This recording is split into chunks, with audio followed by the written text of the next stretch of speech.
बिस्मिल्लाहिर्रहमानिर्रहीम। Class 11th का chapter number 3 है और एक्सरसाइज 3.1 है। ये जो सारा चैप्टर है ये मैट्रिक्स पे अप्लाई कर रहा है और मैट्रिक्स को सबसे पहले जो वर्ड मैट्रिक्स का यूज़ किया था वो जैन सोलिस्टर था।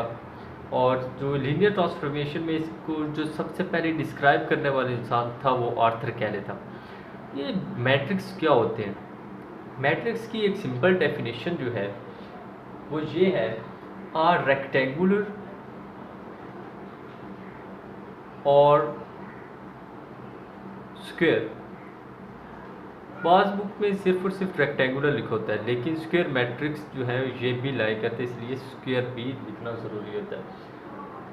द रेक्टेंगुलर और the square array of a number of numbers in square mat bracket.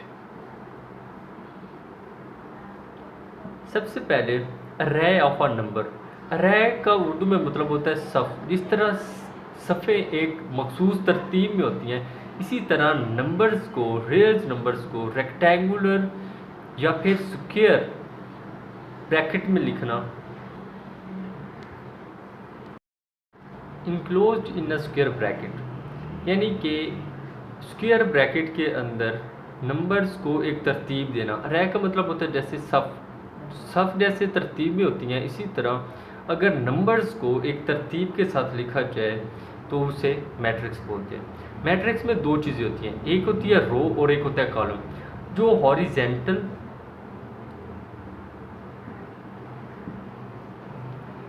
Horizontal lines होती हैं उन्हें रोज बोलते हैं, ये रोज हैं। एंड जो वर्टिकल होते हैं एंड वर्टिकल लाइंस को हम कॉलम्स कहते हैं। और इंट्रीज,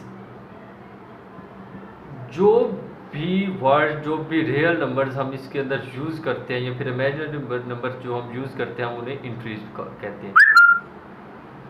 मैट्रिक्स की कुछ टाइप्स होती हैं।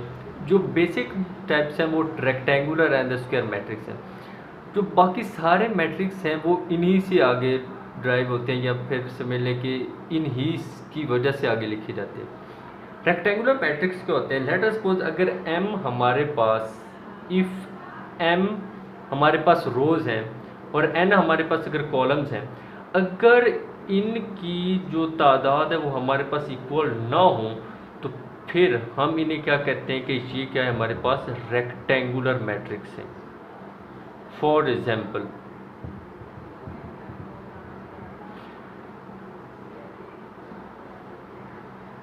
टू, 3, 5, 9, 10, 2।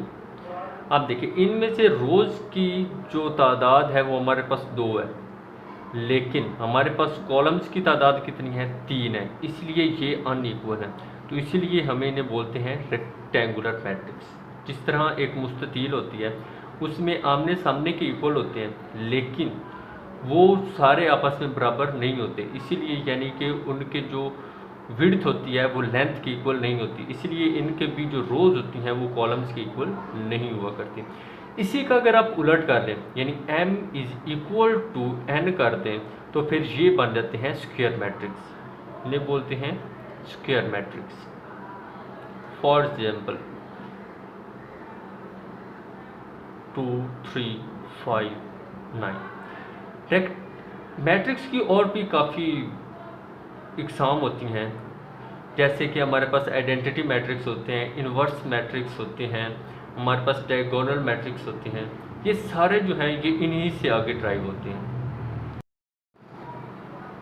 मैट्रिक्स की बाकी जो टाइप्स है वो साथ साथ हम डिस्क्राइब करते रहेंगे, जैसे कि इस एक्सरसाइज के अंदर आइडेंटिटी एंड इन्वर्स मैट्रिक्स आ जाएगा। तो फर्स्ट ऑफ ऑल क्वेश्चन शुरू करते हैं।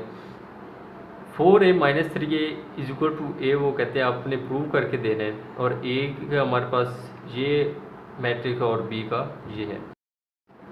4a - 3a ये हमारे पास लेफ्ट हैंड साइड है। अगर कोई स्केलर नंबर बाहर मल्टीप्लाई हो होता है तो वो हर एक एंट्री से मल्टीप्लाई होता है। जैसे कि अब यहाँ पर a है और 4 बाहर मल्टीप्लाई हो रहा है तो ये हर एक एंट्री से मल्टीप्लाई होगा। जैसे 4 2 ज़ा 8, 4 3 ज़ा 12, 4 एंड 20। 4a माइनस 3a का आंसर आया है 2315। और देखिए a हमारे पास क्या है 2315, तो इससे मुराद ये है कि हमारी राइट हैंड साइड सेम आ गया a के equal. Hence proof that left hand side is equal to right hand side. Question number 2 की सिर्फ पिक में लगा दूंगा, वो सेम इसी तरह है। क्वेश्चन नंबर 2 शुरू करने से पहले आइडेंटिटी मैट्रिक्स। आइडेंटिटी मैट्रिक्स क्या होते हैं? एक ऐसा स्क्वायर मैट्रिक्स होता है कि जिसके अंदर वंस जो हैं वो मीन डायगोनल पे आ रहे होते हैं और एल्सवेयर जो बाकी होते हैं वो ज़ीरो एंट्रीज होती हैं। जिस तरह इसे हम आई से डिनोट करते हैं, आई इज इक्वल टू 1 1 1। अब ये एक डायगोनल है और इसके अलावा जो बाकी सारी एंट्रीज होंगी वो ज़ीरो होंगी, सारी ज़ीरो एंट्रीज हैं। इन्हें हम बोलते हैं आइडेंटिटी मैट्रिक्स। और क्वेश्चन नंबर 2 जो है, क्वेश्चन नंबर 2 है वो कहते हैं कि ए हमारे पास एओटा 0 1 माइनस एओटा है। आपने शो करना है कि ए की power 4 is equal to I2, यानी कि आइडेंटिटी मैट्रिक्स आंसर आना चाहिए। 2 जो है वो रोज एंड कॉलम्स की जो तादाद है उसको ज़ाहिर कर रहा है, यानी कि m क्रॉस n जो है वो हमारे पास 2/2 आना चाहिए।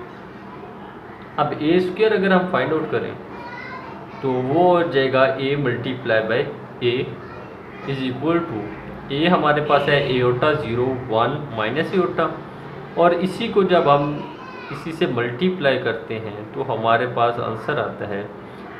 अब iota multiply by iota, iota square आ जाता है, और 0 जब 1 से पहली रो को पहले कॉलम से फिर दूसरे कॉलम से मल्टीप्लाई करते हैं। ये जनरल जो मल्टीप्लिकेशन का तरीका है मैट्रिक्स में। 0 को 1 से मल्टीप्लाई किया 0 आ जाएगा, एओटा मल्टीप्लाई बाई 0 0 आ जाएगा, एंड 0 माइनस एओटा से मल्टीप्लाई होगा तो 0 आंसर आ जाएगा। 1 मल्टीप्लाई बाई एओटा क्या आंसर आ जाएगा? Iota minus iota multiply by 1 is equal to minus iota आ जाएगा। 1 मल्टीप्लाई बाई 0 0 आ जाएगा, माइनस एओटा जब माइनस एओटा से मल्टीप्लाई होगा तो वो आंसर आ जाएगा एओटा स्क्वायर, तो वो आ जाएगा प्लस एओटा स्क्वायर। तो हमारे पास आंसर आ जाएगा एओटा स्क्वायर 0 0 एओटा स्क्वायर। अब एओटा स्क्वायर की क्या वैल्यू होती है? -1 0 0 -1। अब ये आंसर है हमारे पास ए स्क्वायर का। वो कहते हैं आपने फाइंड आउट करना है ए की पावर 4। ए की पावर 4 फाइंड आउट करने के लिए